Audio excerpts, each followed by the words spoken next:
Hello there. I'm going to talk about self-innovation and about how your passions can change over time. Now, I've been an entrepreneur since I was 23. It means that it's almost half a lifetime ago when I decided to drop out of the university and strike out on my own. I've had some amazing highs. I've had some pretty terrible lows. I've done things that were incredible. And I've had people come up to me and say, "Claus, you changed my life." But I've also had some pretty terrible experiences. And I ended up, when the whole thing came crashing and burning, with over $1 million in personal debt. I used 15 years of my life where I was a live-action role-play pioneer.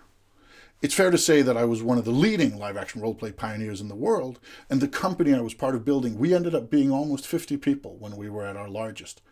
Now, that's not Disney, it's not Coca-Cola, but it was still something. And it meant that when it all came crashing down, I had to figure out, what do I do next?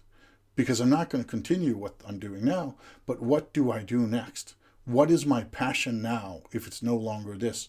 Do I still have that? But when I sat in that situation, I thought back to a friend. I thought back to my old friend Steen. And I'm going to tell you a little bit about Steen's story. Because Steen, he was a friend of my parents, so he was quite a bit older than me. And even though we were uneven in age, to say the least, we still clicked pretty well, and we had pretty many interesting conversations. There's one of those that I'll never forget, and that's talking with Steen at some party or the other about passion and about what to do for a living. And Steen said that as a young man, he'd had 3 passions. He'd had rock climbing, he had medicine, and he had skiing. Now, to be completely honest, I'm not sure if the last one was actually skiing or something else, but I remember it as skiing. So unless you're one of those few people who had the pleasure of knowing Steen, then please bear with me. You didn't know him anyway? Too bad. Steen had 3 passions. Let's return to that. He had rock climbing, he had medicine, and he had skiing.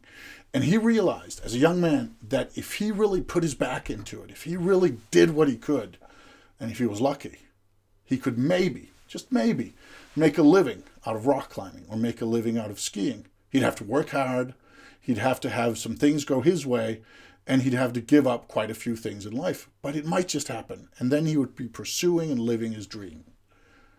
Or he could stick with medicine, his 3rd passion.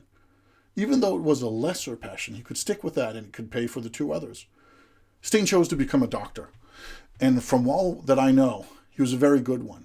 It also meant that he could pay his bills, he could support a family, and he could still engage in his passions on the weekends. Now, is it better to have gone Steen's way than my way? I don't know. There are differences and there are similarities. One thing's for sure is that Steen didn't rack up this insane debt that I did, so at least he wins on that account. But what should you do if you're thinking, how can I live off my passion? How can I make my passion my job? Well, there are other options than trying what Steen did or trying what I did, and still do. And that is that you can go for something and you can say, this, I'm going to go all out. I'm going to do like the actor Peter Dinklage, most famous for playing Tyrion Lannister on HBO's Game of Thrones, and say, from now on, I'm not going to make money off anything but acting. It's do or die. Now, I'm sure that Peter would have probably, if it hadn't worked out, he would probably have found a job somewhere rather than just starve to death as an actor. But he said to himself, and to people he knew, he said, I'm an actor. That's how I make my money. He went all in. That's what I did as well. Let's just say that he's done it with quite a bit more success than I have. And I envy him for that. But there's also the Steen way of saying, I'm going to choose a lesser passion. Not a boring job, not a job he didn't like, not something where he just made money so he could have his passions on the weekend, but pursue a lesser passion so he could do more things. There's also the opportunity of doing that 3rd route, of saying, I'm going to go get a stable job. Maybe I'll like it, maybe I don't, but I'm not going to do anything that's connected to the things that really, really set me on fire. Because those are for my spare time. That's also a very valid option. And some people, we rarely talk about them, but some people, they go for the dream and they try and they fail and they try and they fail. What about them? Some of them downgrade. Some of them end up finding a niche where things work. Some of them are just truly miserable Because we often tell people, and we see this all over, oh, you should live your passion, you should go for the dream, but what if it doesn't work? It's not the only thing there is. There are many other things in life than pursuing your passions, especially when it comes to careers. But luckily enough, there are these options, and there are more as well. What should you pick? I can't answer that for you. But what I can say is I can take the story back to where I am right now.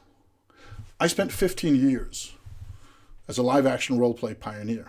And then when that crashed and burned, I had to figure out, what do I do now? Do I start over? Do I take all the things I've learned, open up a new company, try the same thing, just better, just stronger, just with more experience, but this terrible debt nagging at me? Or do I do something else? And if so, what is that? I've spent the last 20 months finding that out. Figuring out, am I going to be working with storytelling or with leadership or with marketing? Or there are many options. There are many things I could go for. I'm lucky enough that I have many passions. And at the end, I found out that innovation is at the core of these. The desire to have the world be a little bit more playful, a little bit more experimental, a little bit more what if and yes and instead of oh no. And that was actually beneath my whole live-action role-play thing. I'm still an avid fan. I still think there's much to commend to role-playing. But I realized that I don't need it. I don't need to work with that, as long as I can work with play, with experimentation, and with making the world a little bit more open to change and to new ideas. Now, as I round off this, I want to say one last thing that's pretty important. Whether you think, I want to do like Peter Dinklage did. I want to go all in. I want to pursue my passion. Or like Steen did, and take a passion, but then leave room for the others. Take the more, shall we call it, the more reasonable passion, one might call it. Or do you want to take your passions and divide them from your job identity? That's also a way to go. Just remember that Steen and Peter and I all have one thing in common. We're white men born in rich societies. And just the fact that we could talk about these things, that we had these options, that we could make these decisions is a matter of extreme privilege. And as long as you remember that, as long as you remember that no matter what you do, if you're even able to have this conversation, you are privileged and lucky indeed. Then you're going to be just fine. Thank you.